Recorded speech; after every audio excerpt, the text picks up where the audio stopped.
Racikan Berita.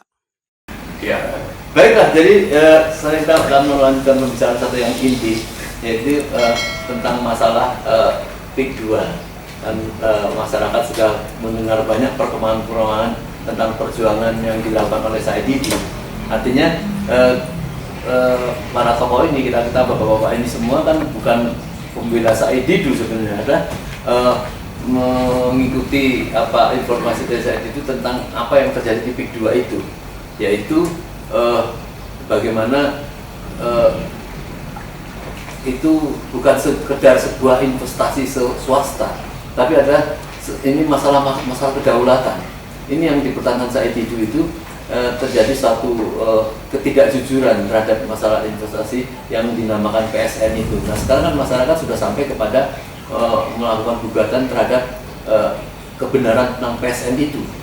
Nah, mungkin Pak Marwan dan Pak Narko bisa memberikan tambahan informasi pada rakyat, supaya rakyat ini bisa melakukan dengan adil, ya, tidak terprovokasi, tapi memang betul-betul rakyat juga ingin melakukan satu pembelaan terhadap negara. Jangan seperti itu dong.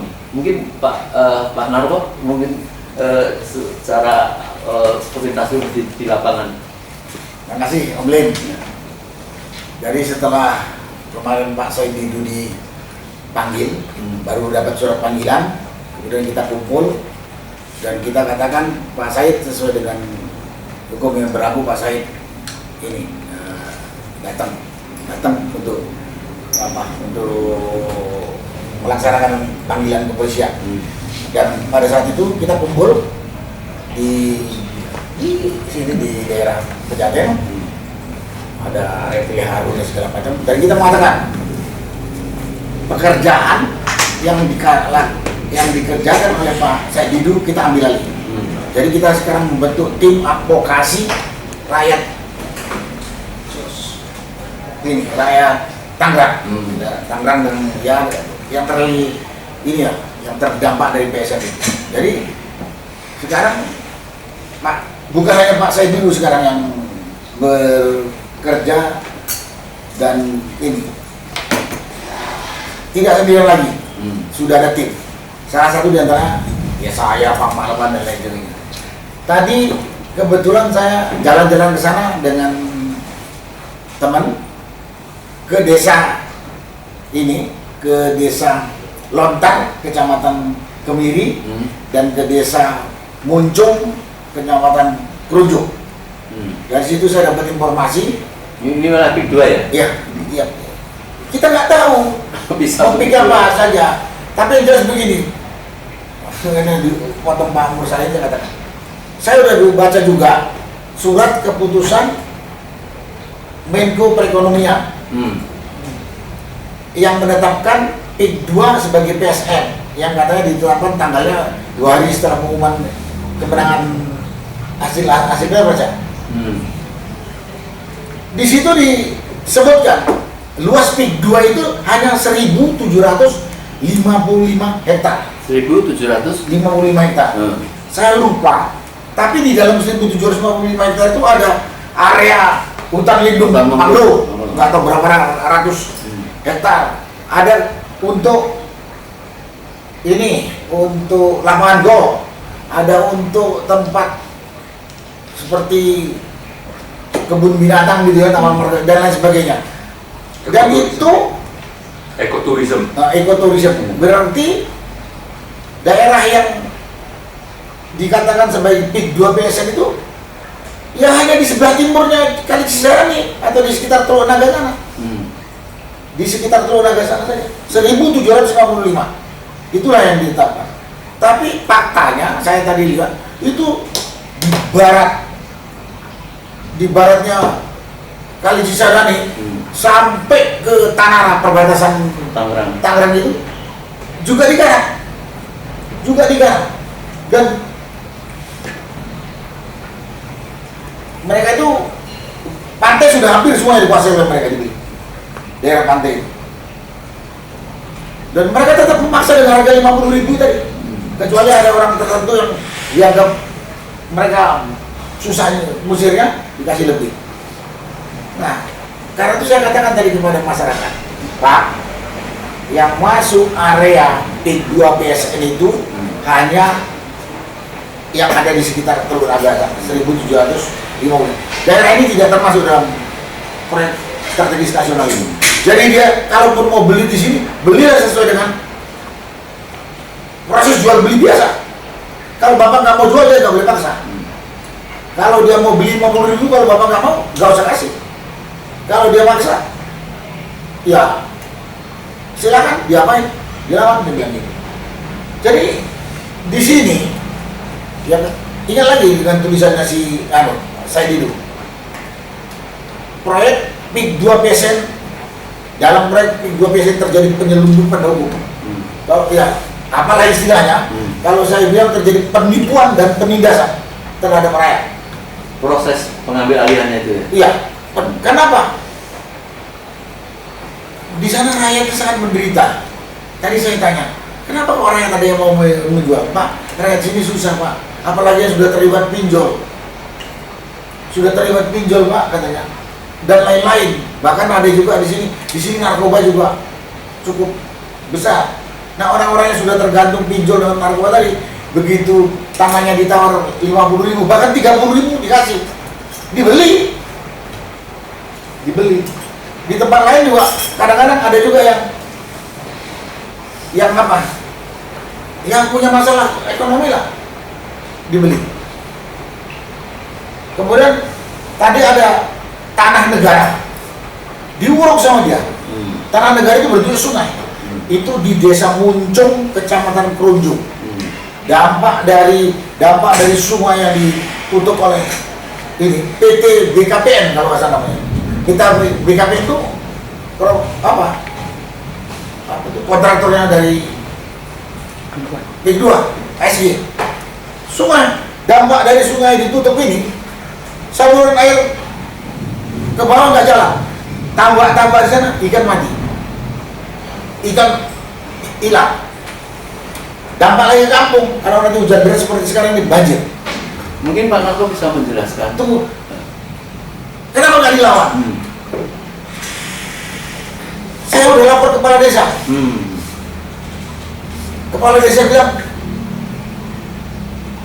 itu dampak perubahan. Nanti akan berubah. Kalau nggak ada perubahan. Lah berubah kayaknya, terus apa ya kamu berubah jadi lebih menderita, saya bilang. Tambakmu mati, kampungmu tenggelam. Lapor ke Polsek. Saya katakan nih, lapor kepala desa itu di Desa Muncung, Kapolsek juga di Kecamatan Kerunjung. Apa jawabannya? Itulah dampak perubahan. Ya terima saja.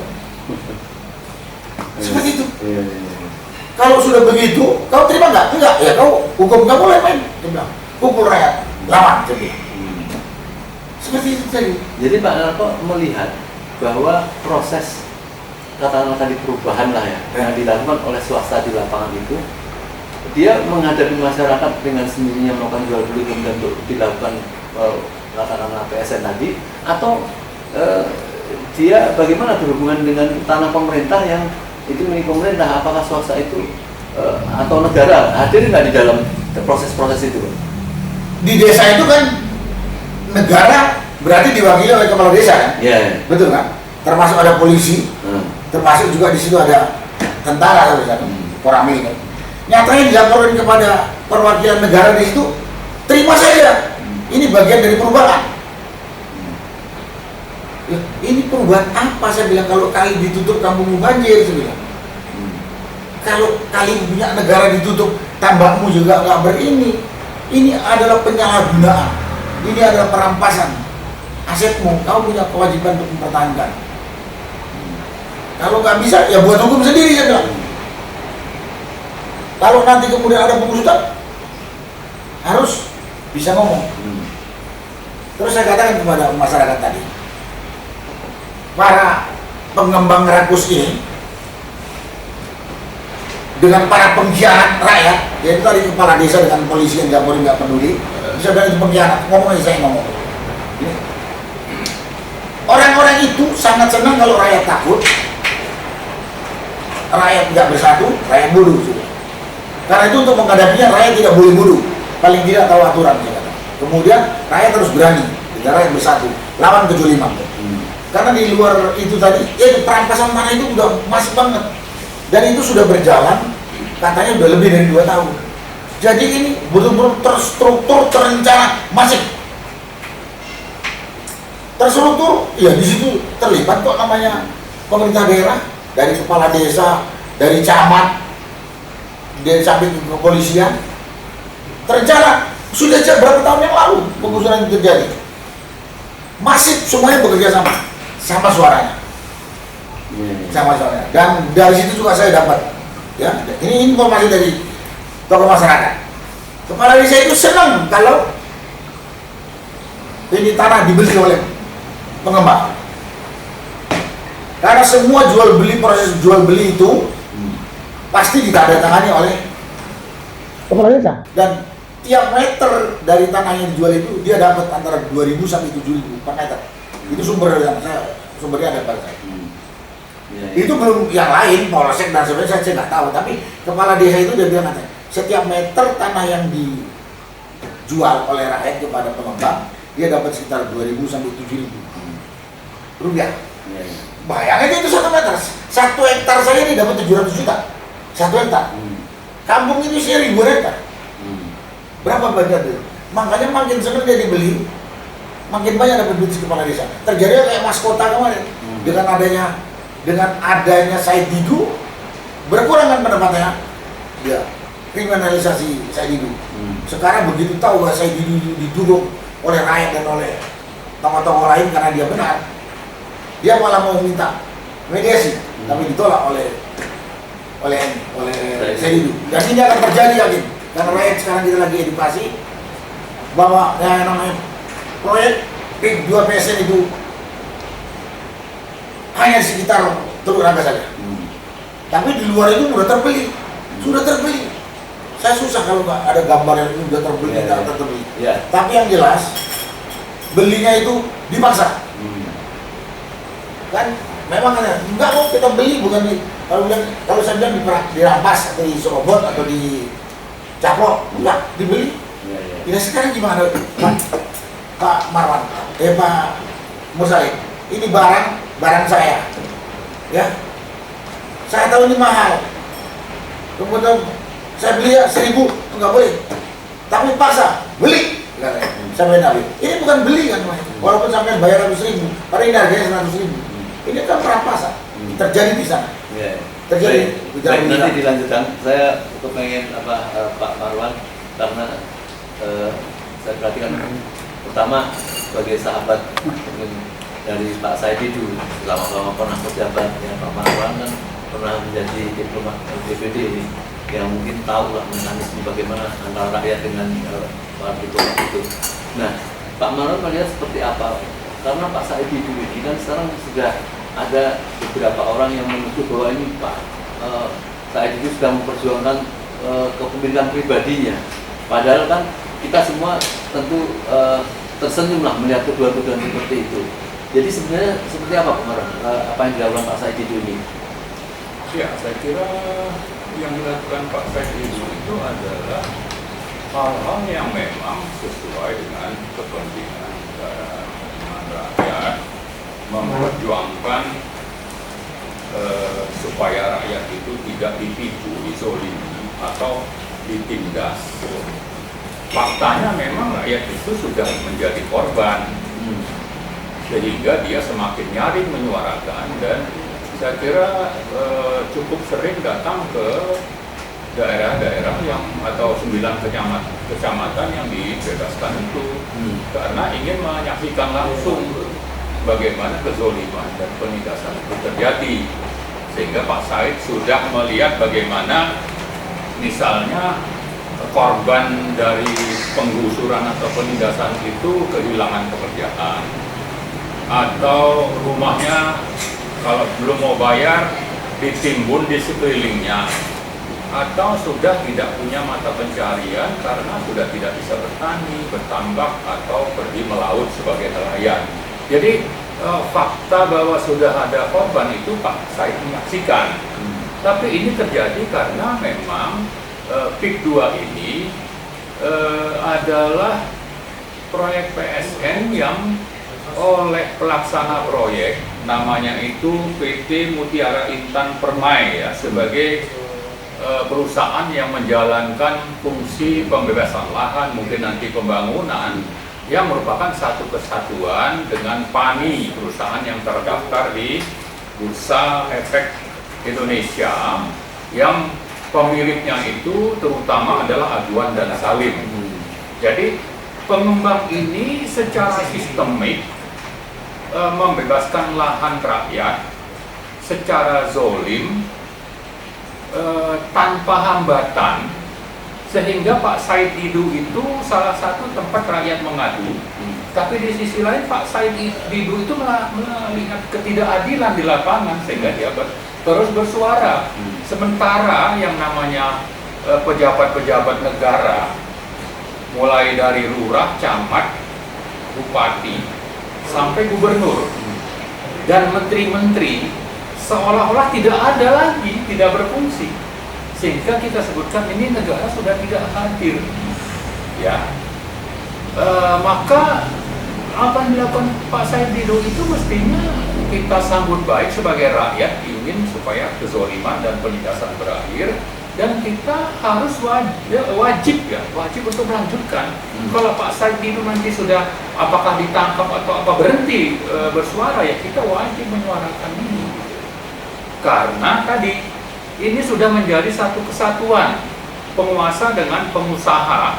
Pengusaha yang di lapangan itu menzolimi, menindas rakyat, itu dibiarkan atau malah di backup oleh aparat negara, baik itu ASN atau kepolisian, atau mungkin ada yang namanya pejabat atau aparat TNI misalnya, ya. Lalu juga DPR pusatnya yang membawahi daerah ini juga tidak terdengar suaranya. Maka saya kira kita perlu terus berupaya supaya bukan saja bahwa status PSN PIK 2 dicabut, tapi proyeknya sendiri harus dihentikan karena sudah melakukan kejahatan penindasan, penjajahan kepada rakyat, dan korbannya masih ada sampai sekarang. Jadi ini harus menjadi sanksi. Mereka sudah melakukan kejahatan, nggak bisa cuma nyabut PSN-nya, tapi hentikan itu proyek. Kemudian kita mau supaya ganti rugi di masyarakat yang sudah ditindas ini. Lalu mereka merampok misalnya tanah-tanah rakyat, apakah itu kebun mangrove, jalan-jalan provinsi sampai jalan lingkungan, atau irigasi, sungai, pantai, atau bibir pantai yang harusnya ini punya negara, kok bisa dikuasai oleh mereka begitu saja gitu. Tapi yang lebih penting tadi, orang yang kehilangan mata pencarian ini mereka tidak pedulikan gitu. Ya, sudah tidak bisa bekerja di sana, biasanya di tani, layan, petambak. Lalu gara-gara ini digusur, cukup hanya bayar 50.000 lalu dianggap selesai. Kemana negara? Dan negara itu tidak hadir salah satunya karena si pengembang ini, PIK 2, yang ujungnya nanti ada aguan. Memang di lapangan itu nanti ada preman untuk menekan rakyat. Ada mungkin perusahaan jasa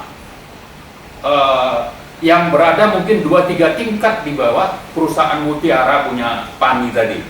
Ada bertingkat-tingkat ini untuk menjaga jarak. Sebetulnya satu kesatuan, tapi untuk menghindarkan misalnya nanti digugat atau berhadapan dengan rakyat atau apa, itu ada masalah hukum, ya itu bukan salah saya misalnya. Padahal ini kejahatan berlangsung di depan mata. Yang pejabat negara harusnya berfungsi untuk bagaimana supaya ini tidak terjadi atau melindungi rakyat, itu tidak ada gitu. Nah, satu hal yang tadi Pak Marco sebutkan, ya, bahwa setelah adanya Permenko nomor 6 bulan Mei 2024, lalu yang namanya Komite Independen untuk KPIP ya, KPIP, Komite Percepatan Penyedia Infrastruktur Prioritas, itu menerbitkan surat nomor 55 tahun 24 tanggal 4 Juni. Jadi sebulan setelah Permenko atau 2 minggu setelah Permenko, terbitlah surat ini kepada siapa? Kepada pengembang tadi, namanya Mutiara Intan Permai. Permenko itu dari presiden kepada menteri ya? Di Permenko ya Permenko aja. Dia merujuk kepada yang namanya PP nomor 42 tahun 2021. Itu rujukannya, turun nanti PP ini karena ada perubahan daftar PSN itu berubah-ubah sampai perubahan ke 5 itu yang peak. Sebelumnya itu ada perubahan keempat atau ketiga itu untuk Rempang mendapat status PSN. Tapi cukup tidak lagi PP yang diterbitkan presiden tadi atau Perpres yang disebutkan presiden tadi diterbitkan presiden, tapi cukup dengan Permenko untuk hal yang begini strategis gitu. Ini sudah kejahatan juga ini oleh pemerintah. Nah, tapi kembali ke tadi ya, bahwa KPPIP tanggal 4 Juni menerbitkan surat kepada Mutiara Intan Permai punya Pani atau Aguan Salib itu, intinya menyatakan proyeknya luasnya 1.755 dan itu hanya di kawasan Kosambi.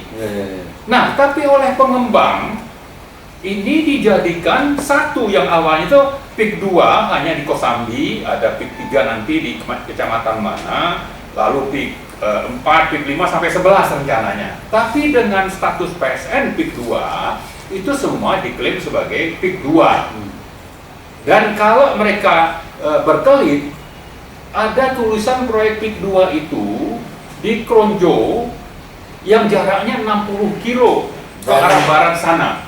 Jadi sudah ada fakta bahwa sampai ke 9 kecamatan itu memang akan dijadikan sebagai PSN.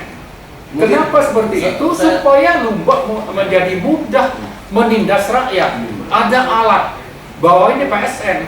Rakyat jangan macam-macam. Kami didukung oleh aparat negara, apakah itu ASN, Polri, entah mungkin TNI, atau siapa saja, termasuk tidak dipedulikan oleh kepala daerah, DPRD dan DPR. Itulah faktanya.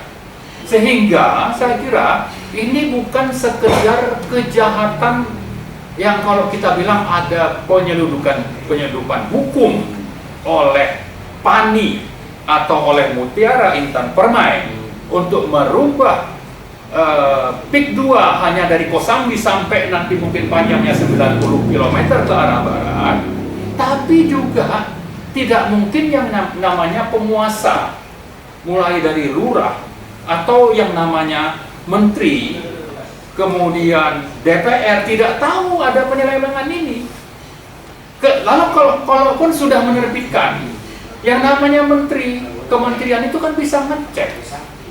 Lalu ada keluhan sudah berbulan-bulan bahwa ini diklaim sebagai PIK 2. Nah, kalau mereka merujuk kepada surat yang diterbitkan oleh KIPIP itu tanggal 4 Juni itu hanya ini di Kosambi, kok ini sampai ke arah Kronjo dan jauhnya sudah 60 kilo.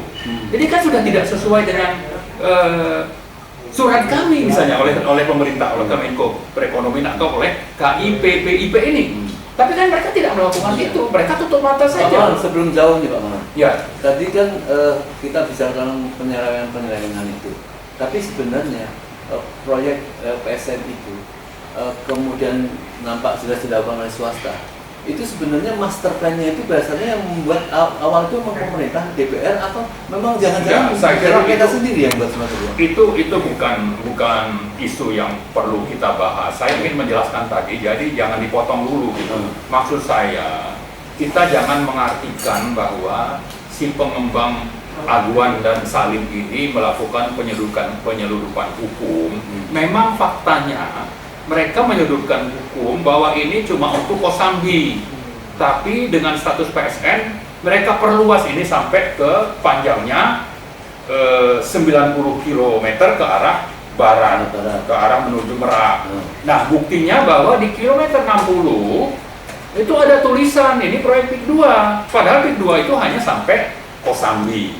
Artinya mereka sudah jahat ini, karena asalnya adalah surat KIPPIP itu tanggal 4 Juni ini hanya 1.755 hektar. Sampai Kosambi. Kenapa di Kosambi saja? Kenapa bisa sampai sana? Nah, oke, si pengembang ini salah. Tapi pemerintah yang menerbitkan surat ini kok tidak mengecek bahwa sebetulnya ini hanya sampai sini. Kenapa Anda tidak melihat? Nah, yang kedua, bahwa keluhan masyarakat itu sudah banyak. Pak Said Didu itu sudah bersuara 6 bulan. Tidak mungkin ini tidak menjadi isu yang harus diperhatikan oleh pemerintah. Nah, saya cenderung menyatakan bahwa penguasanya juga memang kong-kali-kong. Seolah-olah ini cuma 1.755 hektar, 1.755, tapi mereka tahu sebetulnya ini nanti untuk sampai sana gitu. Artinya sudah berkelomplot juga. Jadi saya tetap saja menyatakan bahwa penguasa kita mendukung yang namanya Aguan dan Salim melalui proyek PIK 2 untuk menjadikan negara dalam negara dan memanfaatkan status PSN PIK 2 untuk mengejar untung sebesar-besarnya, menekan biaya sebesar-besarnya, tidak peduli bahwa biaya yang sekecil-kecilnya, menekan biaya sekecil-kecilnya, tidak peduli bahwa dengan supaya dapat kecil itu menindas dan memaksa rakyat supaya jual sangat murah. Kalau tidak berani nanti selesaikan transaksi di kantor polisi misalnya. Itulah yang sudah mereka lakukan. Kalau ada yang melawan, diintimidasi atau didatangkan preman, itu sudah terjadi. Negara tidak ada gitu. Jadi karena itulah saya kira Prabowo harus hadir. Ya, yang kita 2 hari yang lalu itu sama Bang Edi, ya, sama Mas Ahmad Hosinuddin itu sudah menyatakan bahwa Mendes akan melakukan peninjauan, ya, akan melihat bagaimana ini masalah di PIK 2. Itu kira-kira minggu yang lalu. Nah, saya bilang, Anda kemana aja selama ini? Artinya ini rakyat sudah banyak yang menderita. Ya, jadi yang harus dilakukan itu adalah segera dihentikan yang namanya PIK 2. Tangkap ini pelaku kejahatan yang sudah nyata-nyata menzolimi dan menindas rakyat. Itu yang lebih penting. Gitu. Saya kira ini yang harusnya kita terus suarakan. Tidak hanya oleh Pak Said, tapi juga oleh kita semua. Karena yang juga sering kita ulang-ulangkan, ini bisa terjadi di tempat Anda tinggal nanti. Mereka sudah memulai dengan dirempang, ya, tanpa hambatan, dan mereka pakai status PSN. Itu nomor 7 tahun 2023 Kemenko ada itu. Lalu sama juga Permenko untuk PIK ini nomor 6 2024. Jadi tahun lalu itu karena rame-rame protes proyek rempang itu diamankan dengan penerbitan PSN, sehingga sudah tidak ada lagi yang bersuara. Oh, ini proyek strategis negara. Tidak peduli bahwa rakyat yang ada di sana itu ditindas dan dipaksa keluar, tercerabut dari adat dan mata pencahariannya misalnya.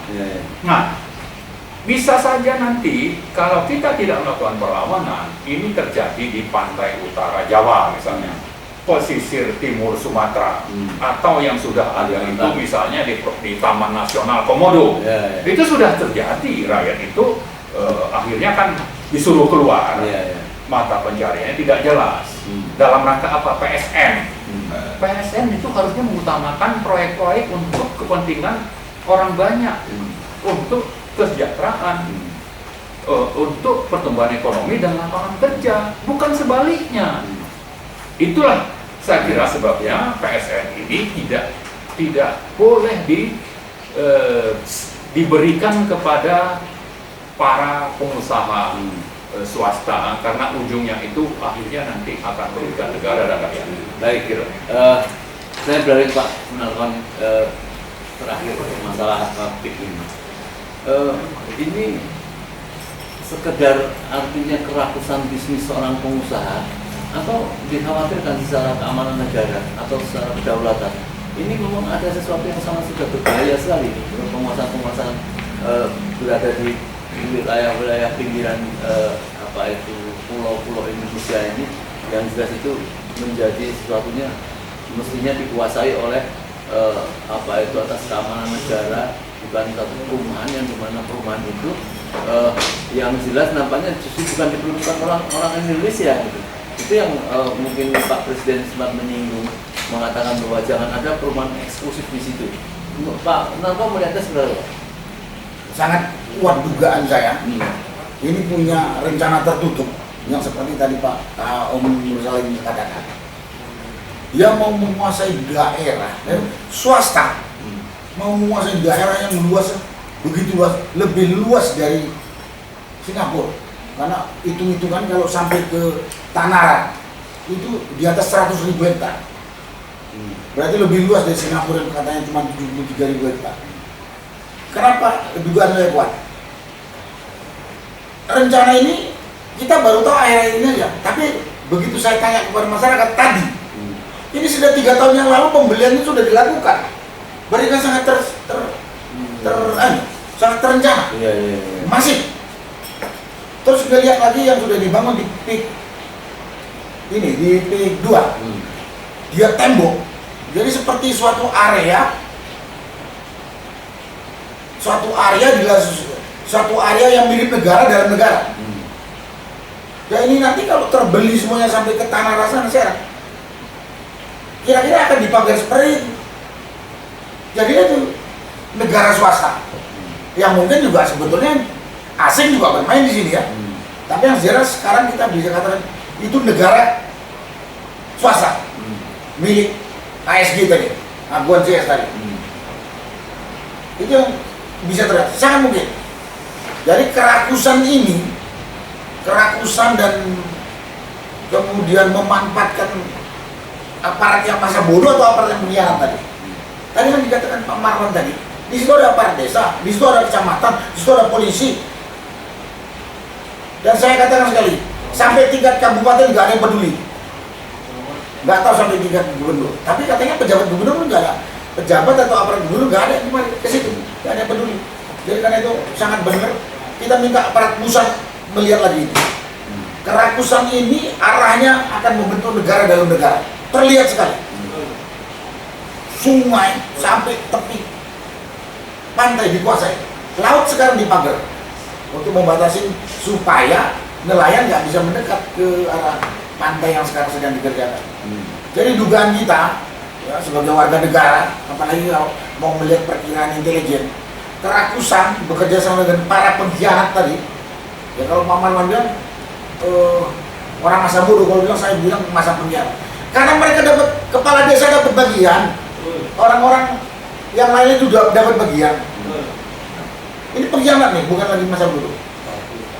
Nah, sekarang kelihatan terus, tapi belakang hari menurut saya, perkiraan saya, dia akan membuat satu negara di dalam negara di pantai barat, di pantai utara Jawa ini.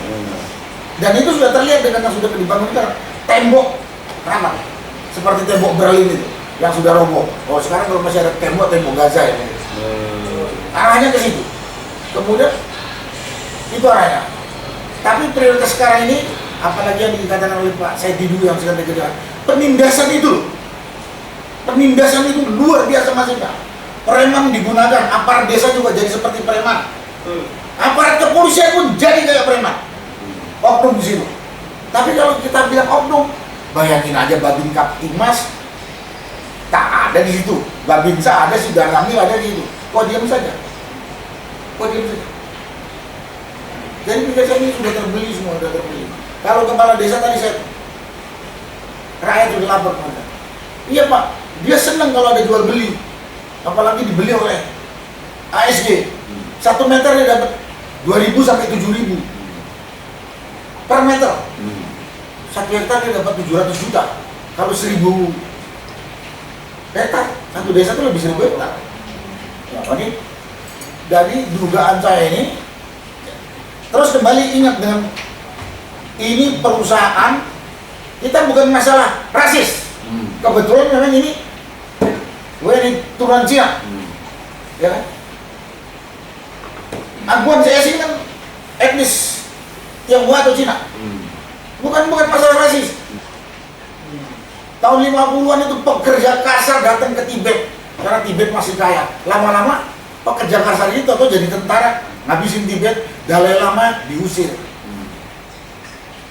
Kalau Pak Narto ini kan bukan orang awam ya, artinya TNI dan jenderal, kira-kira para jenderal-jenderal itu sebenarnya paham nggak tentang ini atau nggak berani bicara, atau apa yang diharapkan mestinya negara atau presiden yang mantan Menhan ini harus bicara apa mesti yang diharapkan Saya nggak tahu lah para jenderal ini, saya ngomongnya susah gitu. Tapi sekarang saya nuntut pemerintah pusat, presiden dengan menteri-menterinya peduli lihat sini. Karena aparat yang ada di sini, desa, kecamatan, sampai kabupaten nggak kerja, membiarkan rakyat tertindas dan membiarkan tanah rakyat terambil secara paksa oleh terambil dengan kata-kata, kalau saya bilang dirampas. Kalau harga tanah 500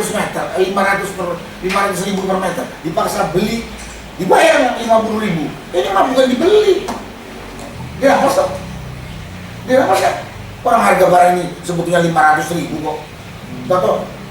Saya beli 50.000, rampasan ini. Jadi mestinya yang bertanggung jawab ini kan bukan sekedar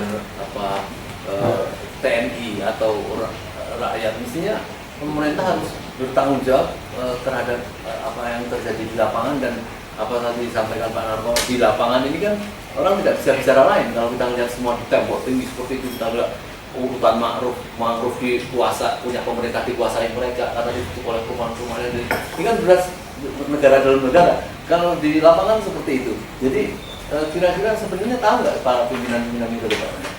Saya terus terang, sampai tingkat kabupaten saya ngelihat mereka nggak peduli. Bahkan ada yang ikut aksi mengintimidasi, menakut-nakuti, dan ikut merampas, membantu merampas. Kenapa? Saya contoh tadi yang dilaporkan kepada adalah seorang kepala desa dan seorang kapolsek. Dilaporin, sungai itu ditutup Pak, bikin kita banjir dan bikin saluran irigasi nggak jalan, bikin tambak saya nggak jalan. Kepala desa malah bilang kepada rakyat ini, rakyatnya ada, dia bilang katakan, sudah ini kita kan mau maju, mau perubahan, udah terima saja. Kapolsek bilang begitu juga. Perubahan apa kalau dengan ditimbunnya sungai kampungmu banjir, saya bilang.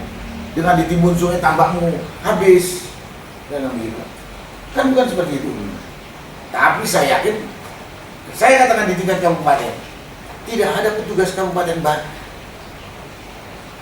mau namanya bupati kek, mau namanya asisten bupati, peduli tentang itu enggak ada. Memang pembiaran. Pembiaran. Tapi kembali lagi, gimana ya? Pemerintah pusat juga mungkin sudah sibuk dengan ngurusin kepentingan dia yang nggak jelas. Jadi menurut saya gimana? Pemerintah pusat yang harus turun. Contohnya sekarang di masa kampanye, yang kampanye di situ kampanye aja, bupati saya, gubernur nggak ada.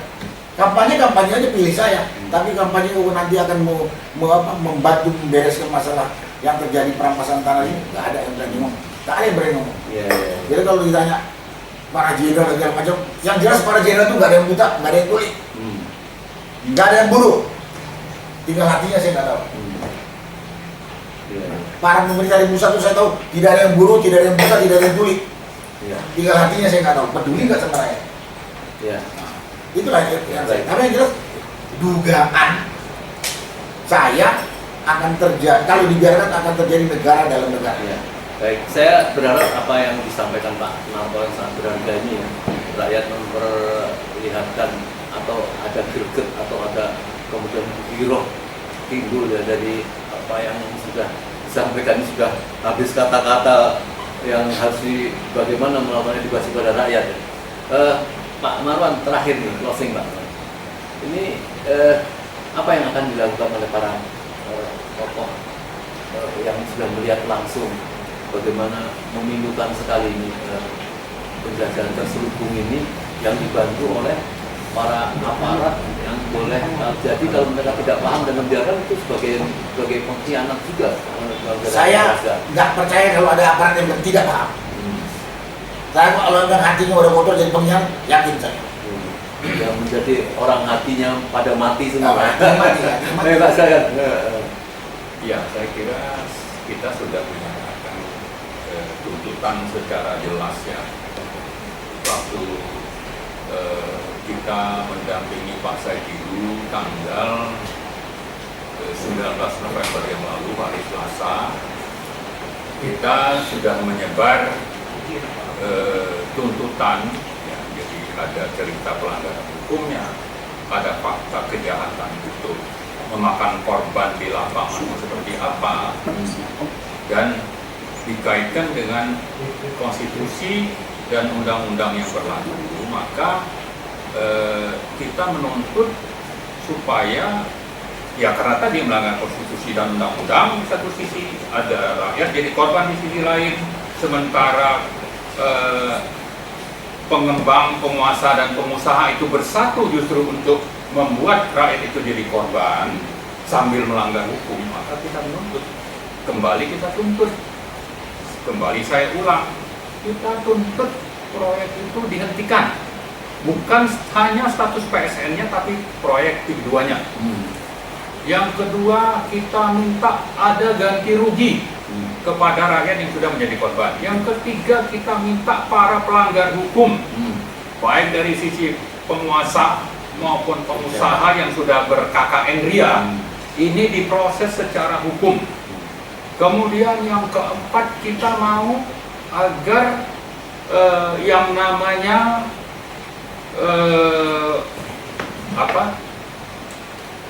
kejahatan yang kaitannya dengan masalah bursa atau pasar saham ini juga diproses karena sudah melakukan manipulasi. Salah satunya tadi yang kaitannya dengan surat dari KI PPIP tanggal 4 Juni bahwa proyeknya hanya 1.755 meter. Kok bisa jadi seperti itu? Berarti ada manipulasi. Ya. Jadi bisa saja oleh si perusahaan ini disebutkan proyek kami sampai panjangnya 90 km. Sehingga dengan begitu banyak orang tertarik untuk beli saham. Ternyata tidak. Nah, apakah informasi awal yang luasnya hanya 1.755 ini, hektar ini, benar-benar dibuka pada saat misalnya menawarkan saham perdana? Biasanya itu tercantum dalam buku yang namanya prospektus. Ada di situ. Ada nggak ini? Nah, kalau memang tidak ada berarti terjadi manipulasi.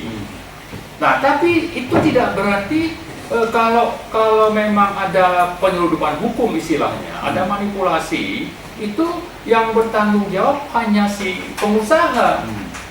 Negara juga tanggung jawab. Kenapa? Tadi buktinya di lapangan. 60 km dari proyek PIK 1 di Kronjo itu ada tulisan PIK 2 sebagai PSN, dan ini menjadi alat untuk menekan rakyat.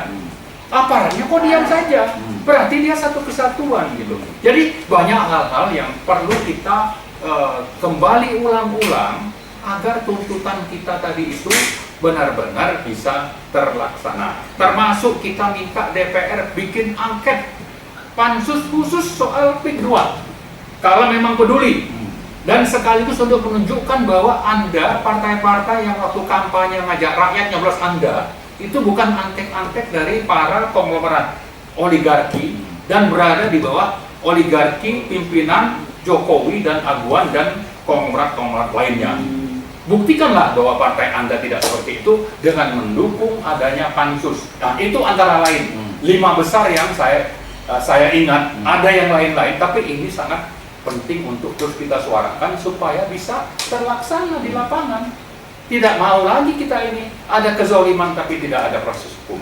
Lalu yang penting juga, kita tidak mau nanti ini terjadi di tempat lain. Kalau Anda diamkan yang terjadi di PIK ini. Karena waktu rempang itu kita tidak optimal. Setelah PSN terbit, redup. Ya, karena memang juga waktu itu menjelang pemilu. Sehingga atensi kita mungkin terpecah. Tapi begitu terulang lagi di PIK, karena di rempang itu sudah berhasil dapat status PSN, maka ini tidak bisa lolos. Kita harus tuntut terus supaya benar-benar ini berhenti dan pelaku utama kejahatan kezolimannya itu diproses secara hukum. Saya kira itu mungkin. Ya, baik. Ya. Saudara sekalian, luar biasa apa yang disampaikan Pak Narko dan Pak Marwan. Ya, belum lagi nanti tokoh-tokoh yang lain yang juga fakta melihat di lapangan seperti apa.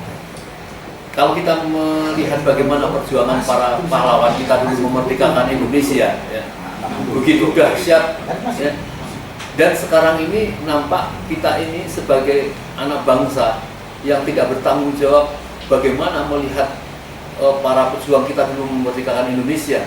Sekarang dengan begitu mudahnya, seolah-olah apa sudah ada negara baru yang tanpa peperangan, kita ini dikasih permen kecil, dikasih uang receh, kemudian bisa mempersilahkannya.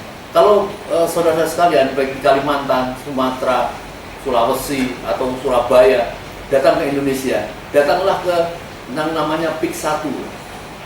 Bagaimana kita bisa masuk dengan leluasa di sana? Seolah ada gerbang besar, yaitu Berwatung Naga, itu seperti negara baru. Dan ini nampaknya bukan sesuatu hal yang biasa.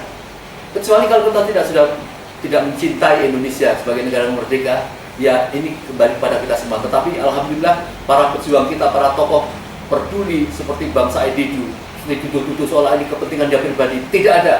Ya, kita semua miris melihat keadaan itu, dan semoga ini menjadi awal pertama.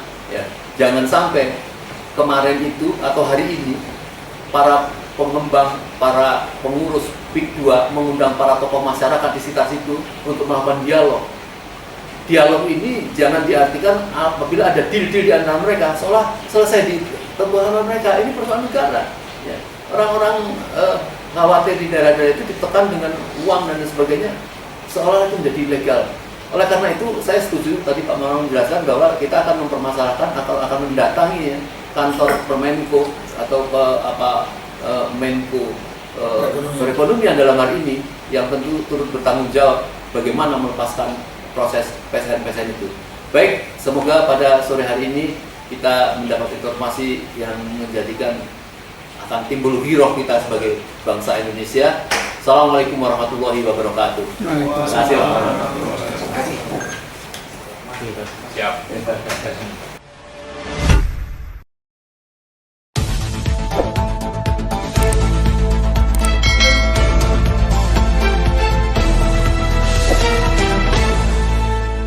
Racikan Berita